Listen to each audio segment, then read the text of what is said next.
My name is Carson DeLeon. Today I'll be giving my children's storybook speech. The author that I chose today is Crockett Johnson.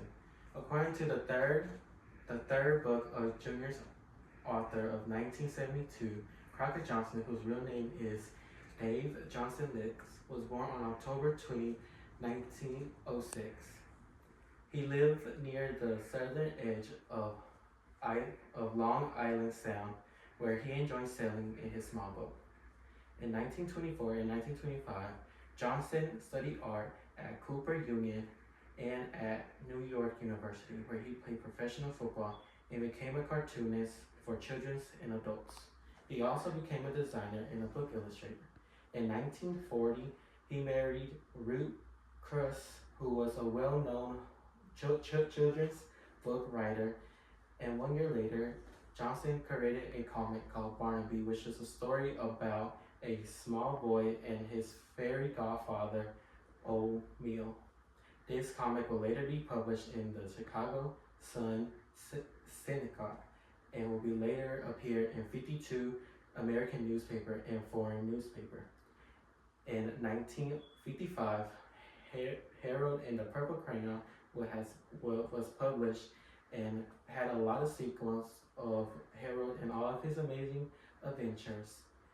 Over the course of years, Johnson will dedicate his life by designing and illustrating all of his books and will later spend his time at his hometown where he passed away on July 11, 1975.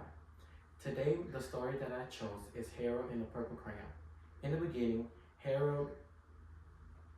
of the story, Harold thought one evening that he would want to walk or have a moonlight walk, but he soon realized that there wasn't any moon nor anywhere to walk. So he took his big purple crayon and drew a moon and a path so he wouldn't get lost.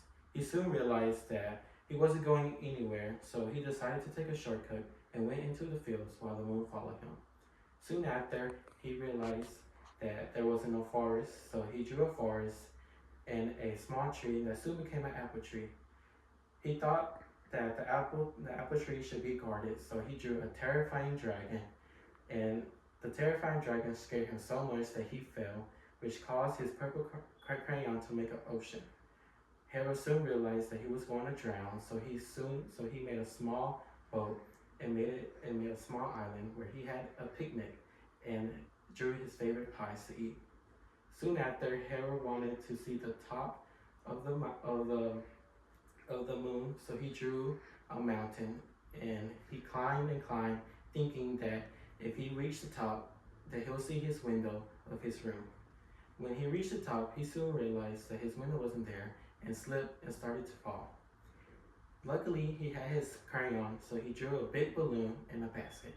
When he looked down, he saw that there was no houses, nor he could see his windows. So he started to draw a house full of windows and landed his balloon in the grass. He looked at the windows and started wondering where was his windows. So he began wandering, building a lot of windows, drawing. He soon built buildings and eventually a whole city. He then drew a policeman and asked the policeman where was his window, and the policeman pointed the direction that Harold was going. Then suddenly Harold realized that his window was always in front of the moon.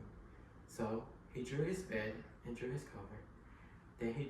Then the purple crayon dropped to the floor and Harold dropped to sleep. This is my speech for my children's storybook.